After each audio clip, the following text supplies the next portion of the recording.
So here is your accounting equation, new chapter for you students. ठीक है, हमने journal entries complete कर लिया है फुल तरह से, अच्छी तरह से हमने जर्नल एंट्रीज को पढ़ लिया है, समझ लिया है। ठीक है, modern approach, traditional approach, 80 journal entries हमने अंडरस्टैंड की है, कैसे अप्रोच करना है, कहाँ पे डेबिट करना है, कहाँ पे क्रेडिट करना है, वो सब हमने समझ लिया है। अब हम समझेंगे अकाउंटिंग इक्वेशन को। ठीक है बच्चे, तो बच्चे अकाउंटिंग इक्वेशन को समझने से पहले आपको पता होना चाहिए ड्यूल एस्पेक्ट कॉन्सेप्ट के बारे में थोड़ा सा, क्योंकि हमारी अकाउंटिंग इक्वेशन बेस्ड रहती है ड्यूल एस्पेक्ट कॉन्सेप्ट के ऊपर। ठीक है, तो ड्यूल एस्पेक्ट कॉन्सेप्ट क्या बताता है कि जो भी हमारा बिजनेस है, जो भी हमारे बिजनेस में ट्रांजैक्शन होती है, उसमें 2 अकाउंट्स इन्वॉल्व होते हैं। कितने अकाउंट्स इन्वॉल्व होते हैं बच्चे? 2 अकाउंट्स इन्वॉल्व होते हैं। ठीक है, ड्यूअल एस्पेक्ट रहता है। ठीक है, डेबिट रहता है और क्रेडिट रहता है। ठीक है, 2 अकाउंट्स इन्वॉल्व होंगे उसमें। ठीक है, 2 जगह इंपैक्ट आएगा ट्रांजैक्शन का। सपोज मैंने आपको पैसे दिए, ठीक है, तो आपके पास पैसे आए और मेरे से पैसे गए। ठीक है, तो क्या हुआ? ये ड्यूअल एस्पेक्ट रहा ना, ये ड्यूअल एस्पेक्ट हुआ। आपने मुझे अगर 500 रुपीज दिए, ठीक है, आपने मुझे 500 दिए, मेरे पास 500 आए, पर आपसे 500 चले गए। Getting my point? तो क्या हुआ? ये ड्यूअल एस्पेक्ट कंसेप्ट रहा, और अकाउंटिंग इक्वेशन इस पे ही बेस्ड रहता है। हम इसी को देखते हैं कि कहाँ कहाँ इंपैक्ट होगा, एसेट पे इंपैक्ट होगा, लाइबिलिटी पे इंपैक्ट होगा, या कैपिटल पे इंपैक्ट होगा, कैसे इंपैक्ट होगा। ठीक है, वही हम अकाउंटिंग इक्वेशन में अंडरस्टैंड करते हैं कि जो ट्रांजैक्शन हुई है उसका इंपैक्ट कहाँ होगा। ड्यूअल इंपैक्ट होगा, पर कहाँ पे इंपैक्ट होगा? एसेट पे इंपैक्ट होगा, लाइबिलिटीज पे इंपैक्ट होगा, या इक्विटी या कैपिटल पे इंपैक्ट होगा। ठीक है, तो dual aspect concept states that every business transaction involves 2 different accounts. कितने अकाउंट्स इन्वॉल्व होते हैं इसमें? 2 डिफरेंट अकाउंट्स इन्वॉल्व होते हैं हर बिजनेस ट्रांजैक्शन में। So this concept is the basis of double entry accounting. ठीक है, तो ये क्या रहता है? बेस रहता है डबल एंट्री अकाउंटिंग का, कि 2 अकाउंट्स इन्वॉल्व होते ही होते हैं ड्यूअल एस्पेक्ट कॉन्सेप्ट में। ठीक है, the concept is derived from the accounting equation which states that assets is equal to liabilities plus equity. ठीक है, ये किस पे बेस्ड रहता है? मैंने आपको बताया अकाउंटिंग इक्वेशन पे बेस्ड रहता है। एसेट्स जो होती है वो आपकी लाइबिलिटीज और इक्विटी के बराबर होनी चाहिए। ठीक है, क्यों होनी चाहिए ये मैंने आपको बताया हुआ है कि एसेट्स लाइबिलिटीज और इक्विटीज के इक्वल क्यों होती हैं। क्योंकि जो आपके एसेट्स होते हैं, जो आपने कर्जा लिया होता है, या जो शेयर होल्डर्स की ओनरशिप होती है, ठीक है, वो क्या होती है? दोनों एसेट्स ही अल्टीमेटली फॉर्म किए जाते हैं उससे। ठीक है, क्योंकि जो लाइबिलिटीज ली है, कर्जा लिया है, उससे भी आप क्या करते हो? एसेट्स बनाते हो। ठीक है, आप बिजनेस में इन्वेस्ट करते हो, आप एसेट्स बनाते हो। और जो कैपिटल होती है, कैपिटल भी क्या होती है? जो अमाउंट प्रोप्राइटर ने बिजनेस में इन्वेस्ट की होती है, तो उससे भी क्या बनता है? एसेट ही बनता है। इसलिए दोनों को ऐड जब करते हो, हमें पता चलता है कि बिजनेस के पास एसेट्स कितने हैं। I hope this is clear to you now.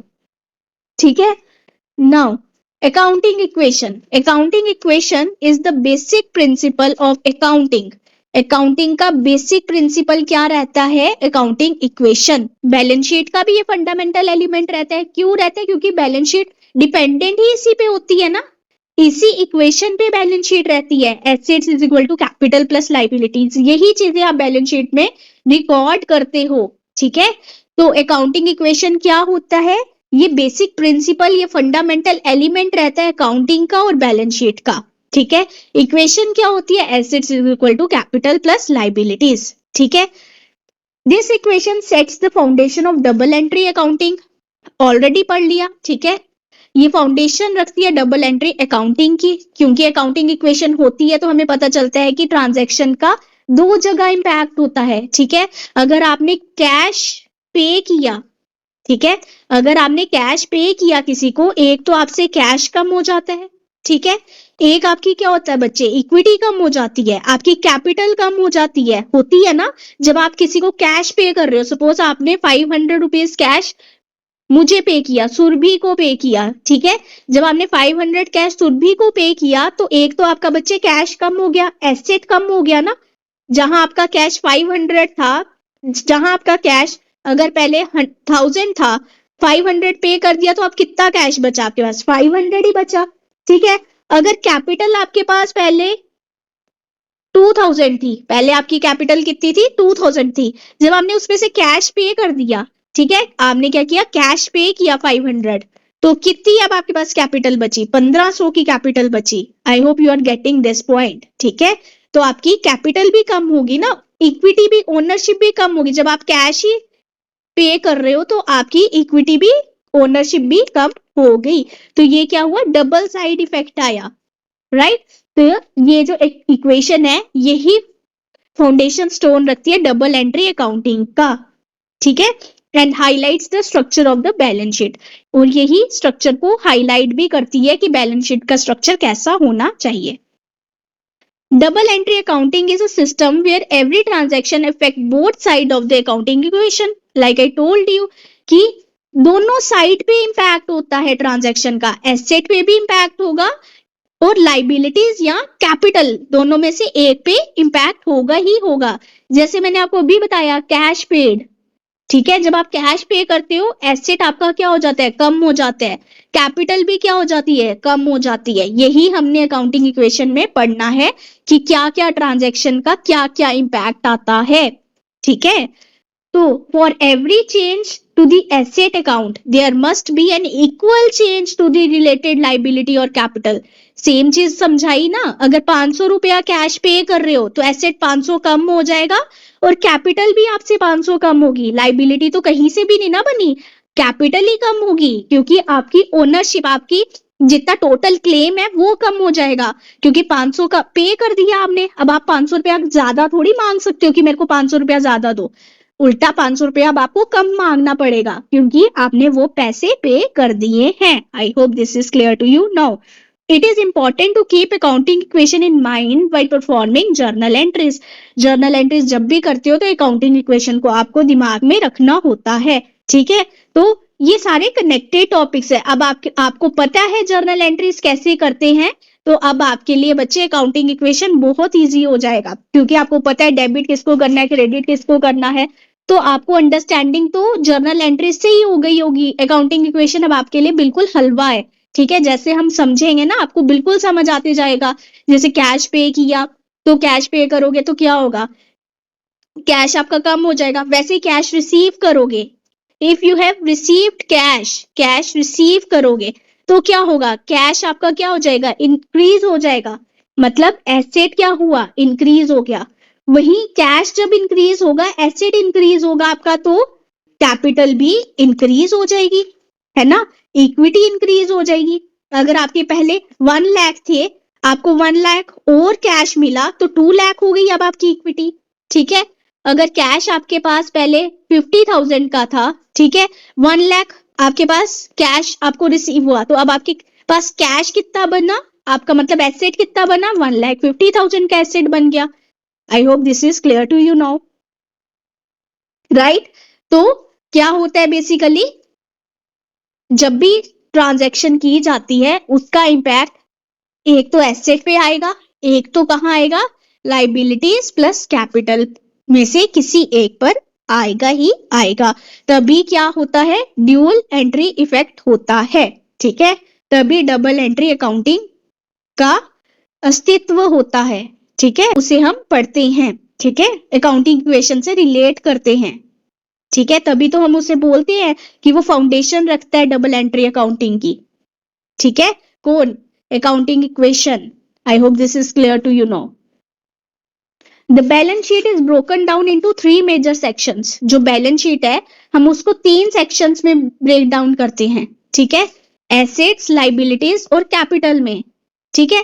तो एसेट्स क्या होंगे? कैश, स्टॉक, मशीनरी, डेटर्स बताया हुआ है। Liabilities, creditors, bank loan.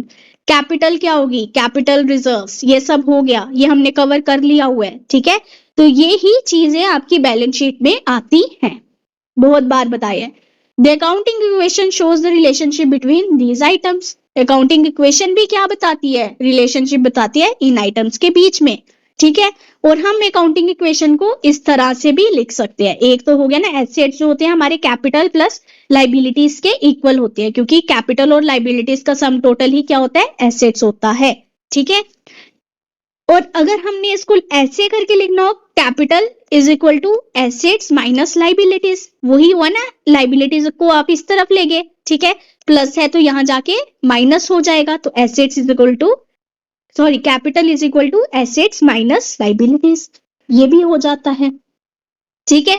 तो अकाउंटिंग इक्वेशन फॉर्मूला क्या होता है, assets is equal to liabilities plus equity, जिसका मतलब क्या होता है, assets is equal to liabilities plus equity, liabilities is equal to assets minus equity, ठीक है, equity is equal to assets minus liabilities. किसी भी तरह से आपसे एमसीक्यू पूछा जा सकता है, ठीक है, कि इक्विटी का क्या फॉर्मूला होता है, assets minus liabilities, when assets exceeds liabilities it is known as equity, ठीक है, when assets exceeds equity it is known as liability, when assets exceeds liabilities it is known as equity, ठीक है।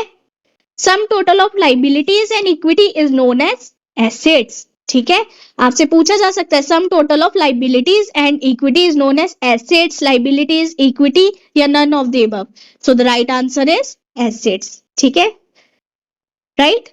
तो ऐसे भी पूछा जा सकता है, assets is the sum total of liabilities and equity, ठीक है, एक पार्ट ये दिया होगा, एक में दिया होगा excess of assets over equity, excess of assets over liabilities, right.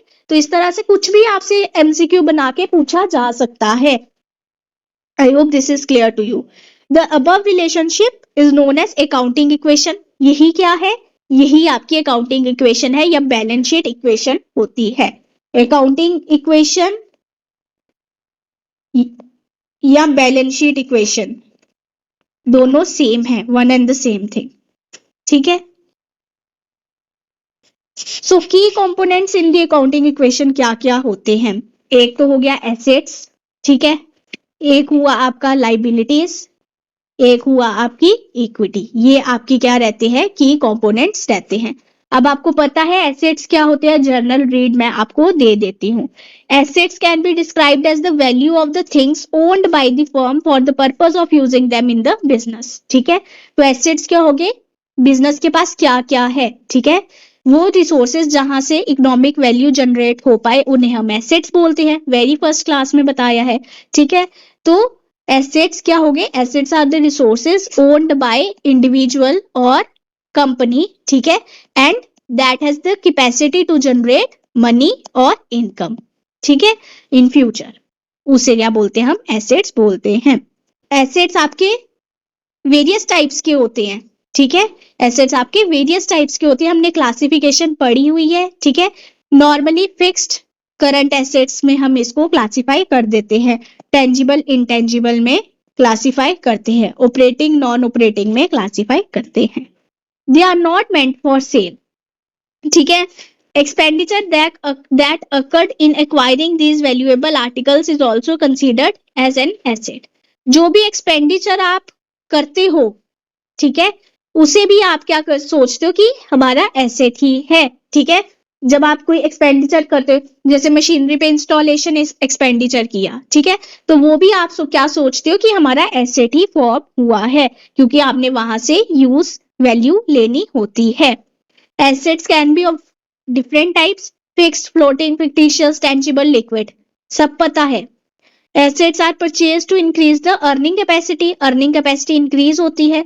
The value of these assets keeps on changing from time to time. I hope this is clear to you now.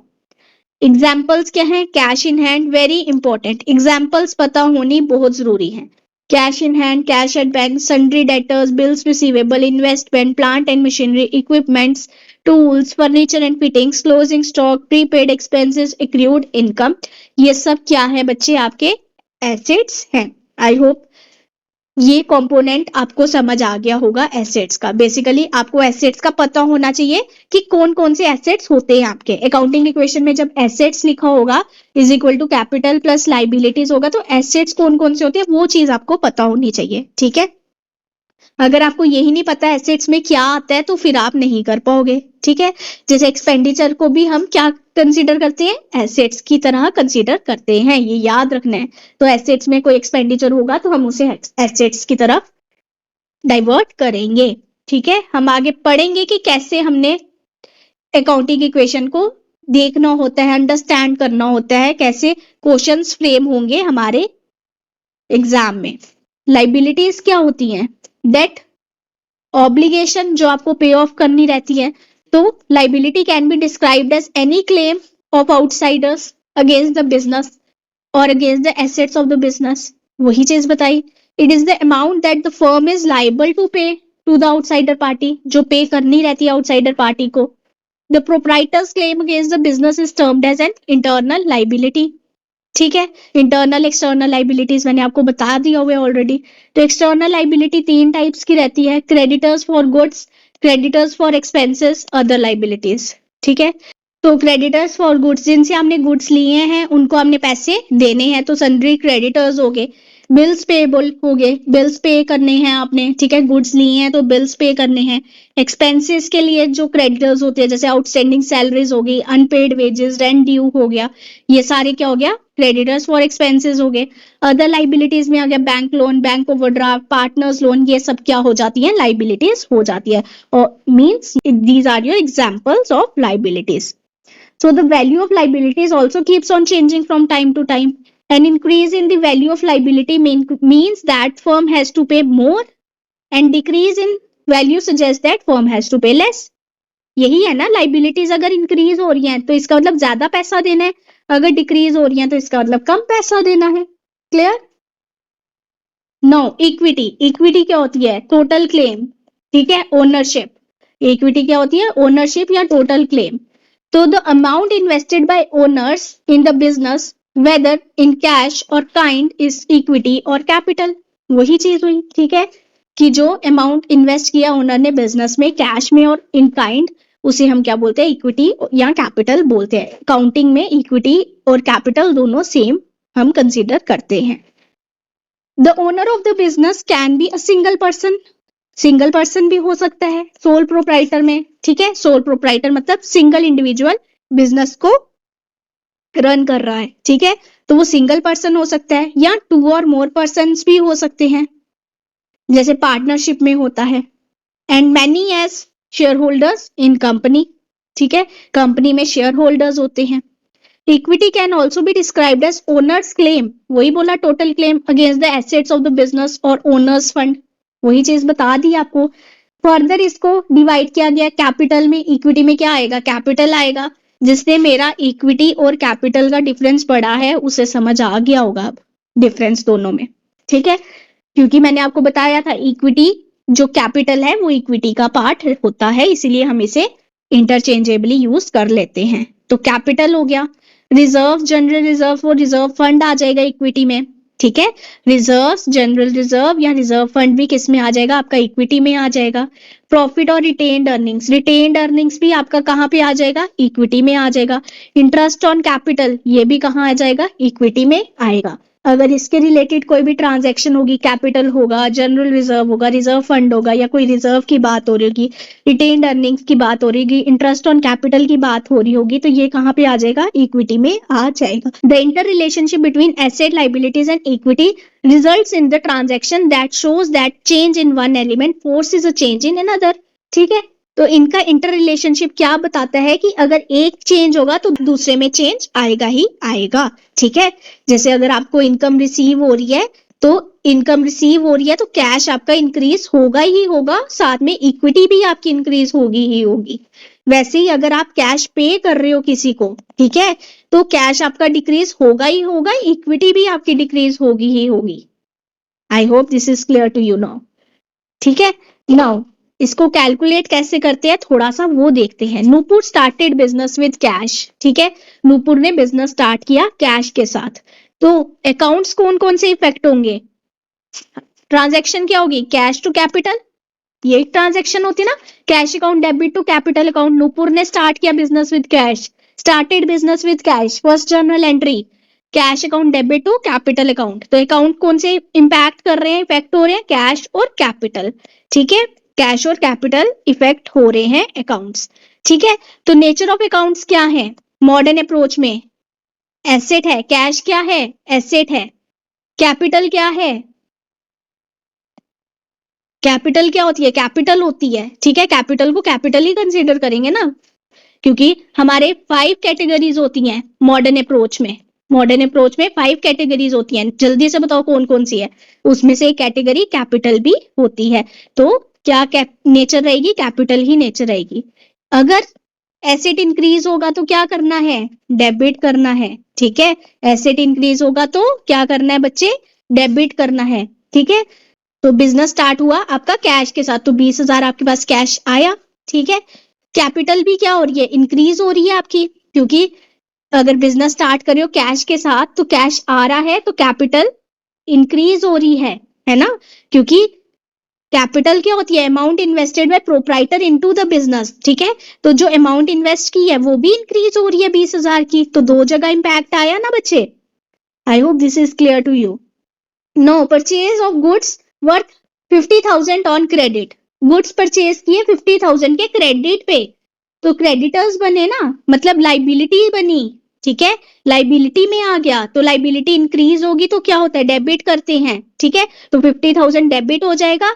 और purchase किए मतलब purchases किए तो stock में बढ़ेगा। Stock क्या है आपका? एसेट है। एसेट इंक्रीज होगा तो डेबिट होगा। I hope this is clear to you now. ठीक है, तो इसको आपने शो कैसे करना है? जैसे आपका पहला क्या था? पहला था आपने Nupur started business with cash 20,000। तो कैश आपका क्या हुआ? 20,000 आ गया। ठीक है, कैश आपका क्या हुआ? 20,000 आया, और कैपिटल भी आपकी 20,000 बन गई। क्या होती है आपकी accounting equation? Asset is equal to capital plus liabilities. ठीक है, एसेट आपके कैपिटल प्लस लाइबिलिटीज के इक्वल ही होने चाहिए। ठीक है, तो कैश आपके पास 20,000 आया, कैपिटल भी आपके पास 20,000 आई। क्लियर? क्रेडिटर्स कुछ भी नहीं आए, स्टॉक भी कुछ नहीं आया। ठीक है, उसके बाद ट्रांजैक्शन 2 क्या हुई आपके पास? ट्रांजैक्शन 2 क्या हुई? Purchase goods worth 50,000 on credit. Purchase goods worth 50,000 on credit. Credit पे परचेज किया आपने गुड्स को, तो क्या आया बच्चे आपके पास? स्टॉक आया। ठीक है, एसेट में आपके पास क्या आया? नेक्स्ट स्टॉक आया 50,000 का। ठीक है, 50,000 का आपके पास स्टॉक आ गया, और साथ में आपके पास क्या आ गई? लाइबिलिटी भी आ गई क्रेडिटर्स की। ठीक है, साथ में आपके पास लाइबिलिटी आई क्रेडिटर की 50,000। तो क्या न्यू इक्वेशन बनेगी? 20,000 प्लस 50,000, 50,000 प्लस 20,000 कितनी हुई? 70,000 इज इक्वल टू 70,000। ठीक है, बराबर है ना? तो ये बराबर ही होनी चाहिए, क्योंकि हम ड्यूअल एंट्री इफेक्ट पे सिस्टम पे ये वर्क करता है, अकाउंटिंग सिस्टम वर्क करता है। तो आई होप ये समझ आया होगा आपको। ठीक है, अगर नहीं आया अभी हम समझेंगे कैसे इसको पढ़ना होता है, अंडरस्टैंड करना होता है। अकाउंटिंग इक्वेशन में कैसे आपने देखना होता है ट्रांजैक्शंस को, कैसे इंपैक्ट करेगी एंट्रीज। ठीक है, तो जैसे आपके पास था स्टार्टेड बिजनेस, बिजनेस स्टार्ट किया तो कैश आया ना, कैश आया, कैश आया तो एसेट आपका बढ़ा। ठीक है, एक एसेट बन गया। साथ में क्या? कैपिटल पे इंपैक्ट हुआ, कैपिटल भी आपकी बढ़ी, तो कैपिटल प्लस हो गया। नेक्स्ट था परचेज किए गुड्स। जब आप गुड्स परचेज करते हो तो क्या होता है? परचेजेस अकाउंट डेबिट करते हो ना, मतलब स्टॉक आपके पास आता है, मतलब स्टॉक इंक्रीज होता है, तो प्लस हो गया 50,000। ठीक है, पर क्रेडिट पे परचेज कर रहे हो तो लाइबिलिटी भी क्रिएट हो गई, है ना, लाइबिलिटी इंक्रीज हो गई, तो 50,000 क्या कर दोगे आप बच्चे? इसको आप ऐड कर दोगे, तो डबल साइड इफेक्ट आया ना। तो ऐसे ही आपकी अकाउंटिंग इक्वेशंस होती हैं। I hope this is clear to you now. तो आज हम क्लास को यहीं तक रखते हैं। जो डाउट होगा आप मेरे से पूछ सकते हो, आप मुझे कांटेक्ट कर सकते हो, बोल सकते हो कि मैम पर्टिकुलर पॉइंट समझ नहीं आया। नंबर आपको शोकेस हो रहा है डिस्प्ले की स्क्रीन पे, तो आप मुझे कॉल करके पूछ सकते हो। सो बाय बाय, टेक केयर, ध्यान रखना अपना सबका।